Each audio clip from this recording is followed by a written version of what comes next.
দেখো একদম দাঁড়িয়ে আমি একদম ধর্মতলার একদম মোড়টায়, মানে এটা হচ্ছে একটা একদম সিধা হচ্ছে এসপ্ল্যানেড যাওয়ার যে রাস্তাটা ওটা। এখান দিয়ে হচ্ছে আমাদের যেটা মহাকরণ, এক্ষুনি যেখান থেকে আমি ভিডিও করে এলাম, এপাশে হচ্ছে ব্যান্টিং স্ট্রিট, ডালহৌসি যাওয়ার রাস্তা, এপাশ দিয়ে হচ্ছে টি বোর্ড। এতগুলো রাস্তার মোড়ে দাঁড়িয়ে তা বুঝতে পারছো চতুর্দিক থেকে কীরকম গাড়ি আসছে। এই রাস্তাটাকে ক্রস করতে হবে আমাকে। আর এখানে হচ্ছে মেট্রো, একদম মহাকরণ মেট্রো যেটা, সেই মহাকরণ মেট্রোর গেট হচ্ছে এইটা, সামনেই হচ্ছে মহাকরণ মেট্রোর গেট। ইচ্ছে তো আছে যে আজকে হাওড়া হয়েই বাড়ি যাব, যদিও আমার দ্বিতীয় হুগলি সেতু বা সেকেন্ড ব্রিজ দিয়েও সুবিধা হয়, তবে হাওড়াও আমার জন্য সুবিধা। হাওড়ায় যেতে হলে আমি ইজিলি এখান থেকে চলে যাব, এখান থেকে এই মহাকরণ থেকে ঢুকলেই আমি পৌঁছে যাবো হাওড়া। দেখো ক্রস করা কত মুখের কথা নয়, এখানটা এত ট্রাফিক সিগন্যাল, এখানটা বহুত সাংঘাতিক সিগন্যাল। এইবারে আমি ক্রস করে নেব, আগে ক্রস করে নিই, না তো পাশের আবার গাড়ি ছেড়ে দেবে। এই আমার আরেকটা ফেভারিট জায়গা, এই পাশটা দিয়ে হেঁটে হেঁটে আমি আর আমার ভাই প্রচুর ঘুরে বেড়াই। যখন মন ভালো লাগে না তখন এই পাশে আসি, এ পাশ দিয়ে সোজা গিয়ে বাজার কলকাতায় যাই, লেন্সের দিকে, ওখানে শপিং করি। এই রাস্তাটা দিয়ে চলতেই মন ভরে যায়। তো আবার আরেকটা আমার ফেভারিট জায়গা, যেখান দিয়ে আমি একটা জায়গায় রোল খেতে খুব ভালোবাসি। এখানে ভজরি মান্না রয়েছে, এখানে প্রচুর দোকান আছে। এখানে এলআইসির একটা দোকান রয়েছে, মানে দোকান বলবো না, ওদের তো হিসেব মতো সেই বিশাল বড় একটা স্টোর, পিয়ারলেস ইনের, LIC no sorry Peerless inn যে হসপিটাল, যে ওদের হোটেল রয়েছে, সেই পিয়ারলেস ইনেরই এখানে একটা ওদের আউটলেট আছে। আর বাকি তো আর কাদের নাম বলবো। আচ্ছা এখানে ভোজ রয়েছে, ভোজের রোলও প্রচণ্ড সুন্দর, একদম এই যে মেট্রো, এপাশ দিয়েও মেট্রোর আরেকটা গেট রয়েছে, মহাকরণ মেট্রোর গেট। এই যে এখানে রোলস, এখানে কাবাব রোল, এই ভোজের দ্য ভোজ কোম্পানি, যেটা ভোজ কোম্পানির রোল দারুণ সুন্দর। এখানে যদি এসেও হাওড়া থেকে যদি কোনো সময় ওঠো, এই মহাকরণের এই গেট থেকে বেরিয়ে, গেটের সামনে এই যে মহাকরণের গেট, মহাকরণ মেট্রো স্টেশনের গেট থেকে বেরিয়ে আমি দেখাই, এই যে মহাকরণ মেট্রোর গেট, মহাকরণ মেট্রোর গেট থেকে বেরিয়ে এখানে হচ্ছে দ্য ভোজ কোম্পানি। অসাধারণ রোল, একদম রোল কাউন্টার এপাশে আছে, ভেতরে ঢুকতে হবে না, এপাশ দিয়ে যদি কি বসে খেতে চাও ঢুকতে পারো। আর এপাশে হচ্ছে গেলেই কাউন্টারে পয়সা দিলে পরে এখান থেকে রোল খেতে পারবে। এখানে বসার সিটিং অ্যারেঞ্জমেন্ট থাকেই, সামনেটা বসে খেতে পারো। ভোজের এই কাঠি কাবাব রোল যেটা আছে সেই রোল খেতে পারো, অসাধারণ সুন্দর রোল।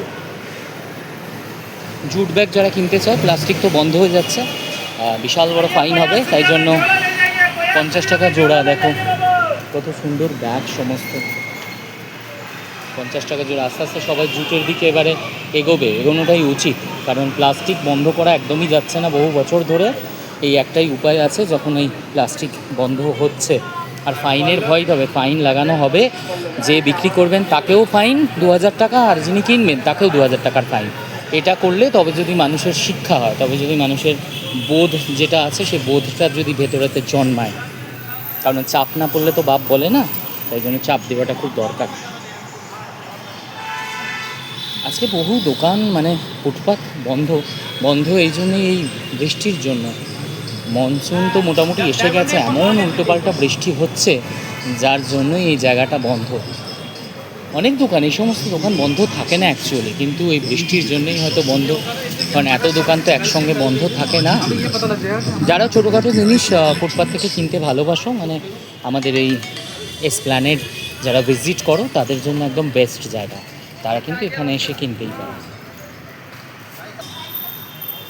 আজকে যে ব্লগিংগুলো করতে এলাম সেগুলো তো করলামই, বাট আজকে একটু নিরাশ হলাম এই ফুটপাতগুলো দেখে। ফুটপাতের দোকান, বেশিরভাগ দোকানই আজকে বন্ধ, এই একদম বৃষ্টির জন্য। ঝড় বৃষ্টি এমন আরম্ভ হয়েছে হঠাৎ করে, এখনও আকাশের অবস্থা ভালো নয়।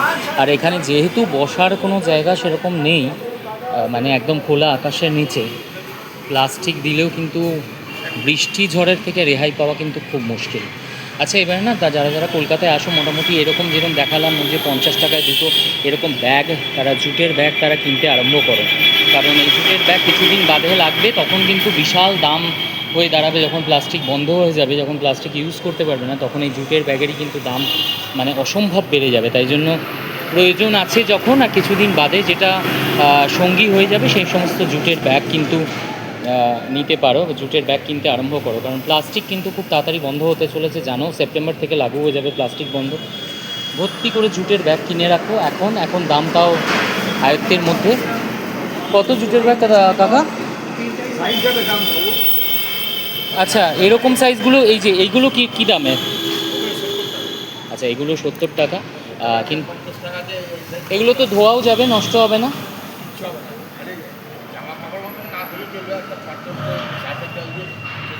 একদম মানে তোমরা রিইউজ করতে পারবে। আর জুট আচ্ছা এগুলো 50 টাকা করে আমি দেখাই, তোমরা কিনে নিয়ে যাও। কারণ পরে কিন্তু যখন আর কিছুদিন বাদে যখন দরকার পড়বে, দাম কিন্তু তখন বিশাল বেড়ে যাবে। এগুলো সমস্ত 50 টাকা করে, আর এগুলো 70 টাকা। এবারে আসলে তোমরা যারা কিনতে আসবে, আচ্ছা বড়ও রয়েছে সমস্ত, খুব সুন্দর সুন্দর প্রিন্ট করা রয়েছে বড়োর উপরে। আমি সামনেটা দেখি, খুব সুন্দর প্রিন্ট করা রয়েছে। একদম ভেজিটেবল মার্কেটের জন্য, গ্রসারির জন্য এবারে ব্যাগ লাগবে। এতদিন আমরা ব্যাগ ছেড়ে চলছিলাম, এইবারে তার সময় এসে গেছে। তো ব্যাগ কেনো, ভর্তি ভর্তি করে ব্যাগ কেনো।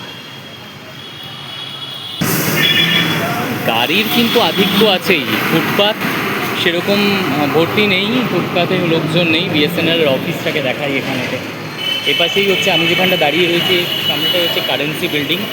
অনেকেই জানো না কারেন্সি বিল্ডিং কোনটা, অনেকেই জানার চেষ্টা করো। এটা হচ্ছে কারেন্সি বিল্ডিং, যেখানে তো তোমার ফাটা ছেঁড়া নোট থাকলে পরে এখানে এক্সচেঞ্জ করে নিতে, ইভেন যদি 4 টুকরো হয়ে যায় নোট, এই দাদারা যারা বসে আছেন এখানেতে দিলে পরে এনারা কিছু একটা পয়সা কেটে ওনারা সেই টাকা তোমাকে ভালো টাকা ফেরত দিয়ে দেয়। তো আমরা আগে নোট ছিঁড়ে গেলে ফেলে দিতাম, একদম না, 4-5 টুকরো হয়ে গেলে ওনারা নেন, নিয়ে তোমাদেরকে আবার নতুন নোট দিয়ে দেবে। দাঁড়িয়ে আছি বিএসএনএলের বিল্ডিং, এ পাশেও বিএসএনএল বিল্ডিং। এটাতে আমরা প্রচুর কাজ করেছি, বহু কাজ করেছি। আগে এখান থেকে আমাদের T8 বাস স্টপ ছিল, এর সামনেই T8-এর বাস ছাড়তো, সিটিসির সমস্ত বাস স্ট্যান্ড ছিল। এখন সেটা হয়তো সেখানে নেই, তুলে দেওয়া হয়েছে, অনেক দিন ধরেই আমরা পাই না। আর রাস্তাঘাটও আজকে সেরকম একটা ভিড়ভাট্টা নেই, রাস্তাঘাটও ভিড় নেই সেরকম খুব একটা। যারা আমি আগেই বলেছি নোট ফেলার কোনো দরকার নেই, দাদারা আজকে একজন আছেন, এখানে বহুজন বসে একদম কারেন্সি বিল্ডিংয়ের সামনে।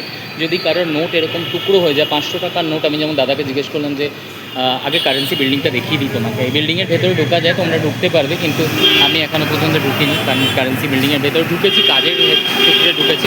তো দাদাকে আমি জিজ্ঞেস করলাম, এই দাদা বসে আছেন যিনি পয়সা নিয়ে, যদি 500 টাকার নোট 2 টুকরো হয়ে যায়, তার জন্য 50 টাকা শুধুমাত্র কাটবে, আপনি কিন্তু 500 টাকা পেয়ে যাবেন। আমরা কিন্তু আগে কী করতাম, আমাদের ঘরে বাচ্চারা রয়েছে, আমাদের পেটস রয়েছে, তারা যখন টাকা পয়সা নষ্ট করে দিত, আমরা সেই টাকাগুলোর কাজে লাগাতে পারতাম না, আমরা ফেলে দিতাম। সেটা ফেলার দরকার নেই। যার কাছে যদি এরকম পয়সা থাকে, নোট থাকে এরকম ছিঁড়ে যাওয়া, 4-5-6 টুকরো হয়ে যাওয়া, তারা আনবেন। তারা হয়তো খুব জোর হলে 100 টাকা 150 টাকা নেবেন, কিন্তু পুরো পয়সা তারা ফেরত পেয়ে যাবেন। ফেলে দিলে কিছুই পাবেন না, কিন্তু এখানে আসলে দাদারা তার জন্য বসে রয়েছেন। ওনাদের কী পলিসিস রয়েছে আমি জানি না, জানতেও চাই না, কিন্তু আমাদের উপকার হবে যাদের যাদের এইসব নোট ছিঁড়ে যায়। মানে আমার তো বহুবার হয়েছে, ফেলে দিয়েছি, আমার পেটসরা, আমার বাচ্চারা সমস্ত ছিঁড়ে ফেলেছে, কিন্তু সেগুলোকে ফেলে দিয়েছি, তখন আমি জানতাম না। পরে আমার ভাই যখন জানায় তখন আমি জেনেছি। তো আজকে তোমাদের সাথে আজকে এক এক করে পাচ্ছি যেগুলো আমি তোমাদের সঙ্গে, সেগুলো ক্লিয়ার করছি। এখানে এরকম বহু দাদারা বসে থাকেন যারা নোট তোমাদেরকে এরকম এক্সচেঞ্জ করে দেবেন একটা পয়সার বিনিময়ে। তো নোট ফেলতে হবে না। যদি নোট তোমাদের এরকম ছেঁড়া ফাটা থাকে, তাহলে অবশ্যই কারেন্সি বিল্ডিং এসো। কাউকে ধর্মতলায় নেমে, এসপ্ল্যানেডে নেমে, ওখান থেকে কারেন্সি বিল্ডিং জিজ্ঞেস করলেই তোমাকে লোক দেখিয়ে দেবে। আর এই সেই কারেন্সি বিল্ডিং, সামনে আসলেই বিএসএনএল বিল্ডিংয়ের এখানে আসলেই তোমরা কারেন্সি বিল্ডিং চিনতেই পারবে। আমি ওপাশ থেকে দেখিয়ে দেবো, আর এসে তোমরা তোমাদের নোট চেঞ্জ করে নিয়ে যেতে পারো। একটা কর্নার থেকে দেখাই কারেন্সি বিল্ডিং। এই হচ্ছে সে কারেন্সি বিল্ডিং, বিশাল বড় কারেন্সি বিল্ডিং। এখনও ভেতরটা একটু মিউজিয়াম টাইপের রয়েছে। আর এখানে যত লাইন দিয়ে, এই পাশটায় সব লাইন দিয়ে দাদারা বসেন, এখানটা বসে না নোট এক্সচেঞ্জ করে দেন। তো আর টেনশন নেই, যদি এরকম নোট থাকে অবশ্যই আসুন, এসে এক্সচেঞ্জ করে নিয়ে যান। টাটা।